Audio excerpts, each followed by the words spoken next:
98% striking rate ఉండేలాగా ఎక్కువ స్థానాలు తీసేసుకొని ఎక్స్పెరిమెంట్ చేసే కంటే కూడా తక్కువ స్థానాలు తీసుకొని రాష్ట్ర ప్రజలకు ఉపయోగపడేలాగా ఈరోజు నేను చూస్తుంది కూడా రాష్ట్రాన్ని ముందు ఒక గాడిలో పెట్టడం, పార్టీ ప్రయోజనాలను దాటి వ్యక్తి ప్రయోజనాలను దాటి రాష్ట్ర ప్రయోజనాలను దృష్టిలో పెట్టుకొని 2014 నుంచి మనం నలుగుతా ఉన్నాం. 2019కి ఈ అరాచక పాలన వల్ల ఇంకా నలిగిపోతా ఉన్నాం. ఇలాంటి సమయంలో నేను చాలా నిర్మాణాత్మకంగా, చాలా బాధ్యతతోటి అన్నీ ఆలోచించి, చాలా మంది పెద్దలు 40 స్థానాలు కావాలి, 70 స్థానాలు కావాలంటే ఒకటే చెప్పాను అందరికీ, 2019లో కనీసం నాకు ఒక 10 స్థానాలు ఉందంటే ఈరోజు ఎక్కువ స్థానాలు తీసుకొని ఒక మంచి చక్కటి అవకాశం ఉండేది.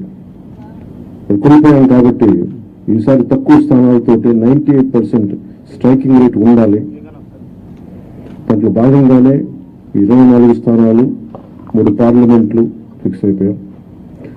అలాగే 24 స్థానాలు కనిపిస్తున్నాయి, కానీ జనసేనకి మనం చూడాల్సింది 3 పార్లమెంట్లో ఇంకొక అదనంగా ఇంకొక 18 నుంచి 20 దాకా స్థానాలు అధికంగా యాడ్ అవుతాయి.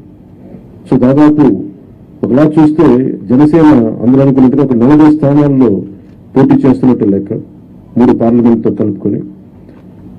నేను కూడా ఈ అలయన్స్ బలంగా ఉండాలి, టీడీపీ జనసేన అలయన్స్ బలంగా ఉండాలి అంటే నేను కూడా ప్రత్యేకించి భారతీయ జనతా పార్టీని దృష్టిలో పెట్టుకొని కూడా నా సీట్లని కుదించుకోవడం జరిగింది. ఇది మన నాయకులందరికీ కూడా వ్యక్తి ప్రయోజనాలను పక్కన పెట్టి రాష్ట్ర ప్రయోజనాలని ముందుకు తీసుకెళ్దాం. ఓటు ట్రాన్స్ఫర్ అయిన రోజున ఎవరైతే త్యాగాలు చేశారో, ఎవరైతే కష్టపడి పనిచేశారో ప్రతి ఒక్కరికి పేరు పేరున ఈ సభావేదిక మీదుగా నేను తెలియజేసుకుంటా ఉన్నాను. ప్రతి ఒక్కరికి మీ ప్రతిభతోటి, మీ సమర్థతతోటి, మీ అనుభవం ఎలా ఉందో దానికి తగ్గ ప్రతిఫలం ఉంటుంది. భవిష్యత్తులో పదవులు మన ప్రభుత్వం స్థాపించిన వెంటనే ఎలాంటి పదవులు మీ సమర్థతకి, మీ ప్రతిభకి తగ్గట్టుగా ఖచ్చితంగా మీకు అండగా ఉంటామని తెలియజేసుకుంటూ, ప్రతి జన సైనికులకి, ప్రతి వీర మహిళలకి, ప్రతి జనసేన మద్దతుదారులందరికీ కూడా మన ఓటు టీడీపీకి వెళ్ళటం ఎంత ముఖ్యమో టీడీపీ ఓటు కూడా మనకు రావడం అంతే ముఖ్యం. జనసేన ఓటు ఖచ్చితంగా టీడీపీకి ట్రాన్స్ఫర్ అయితేనే ఈ రాష్ట్రం చాలా అద్భుతంగా ఉంటుంది. ఎట్టి పరిస్థితుల్లో కూడా ఓటు ట్రాన్స్ఫర్ అనేది ఖచ్చితంగా జరగాలి. అందుకని ఎలాంటి పొరపక్షాల మధ్యలో 1-2 వచ్చిన వైసీపీ దుష్ట పండాగాలు పని ఏదైనా ఎలాంటి విభేదాలు సృష్టించినా వాటిని అందరం సమర్థవంతంగా ఎదుర్కోవడానికి, కలిసికట్టుగా ఎదుర్కోవడానికి మేము పూర్తి సంసిద్ధతగా ఉన్నాం. ఆయన సిద్ధమని చావగొడతా ఉన్నారు. బాబు నీకు యుద్ధం ఇస్తాం, నీకు అది ఎందుకు యుద్ధం చేస్తామంటే ప్రజలు తిరిగి ఆంధ్రప్రదేశ్ని గాడిలో పెట్టడానికి యుద్ధం చేస్తాం. ఇక మనస్ఫూర్తిగా ప్రజలందరికీ కూడా చాలా శుభదినం. మనం ప్రభుత్వాన్ని స్థాపిస్తున్నాం, మనం గెలుస్తున్నాం. జై జనసేన, జై టీడీపీ, జై హింద్.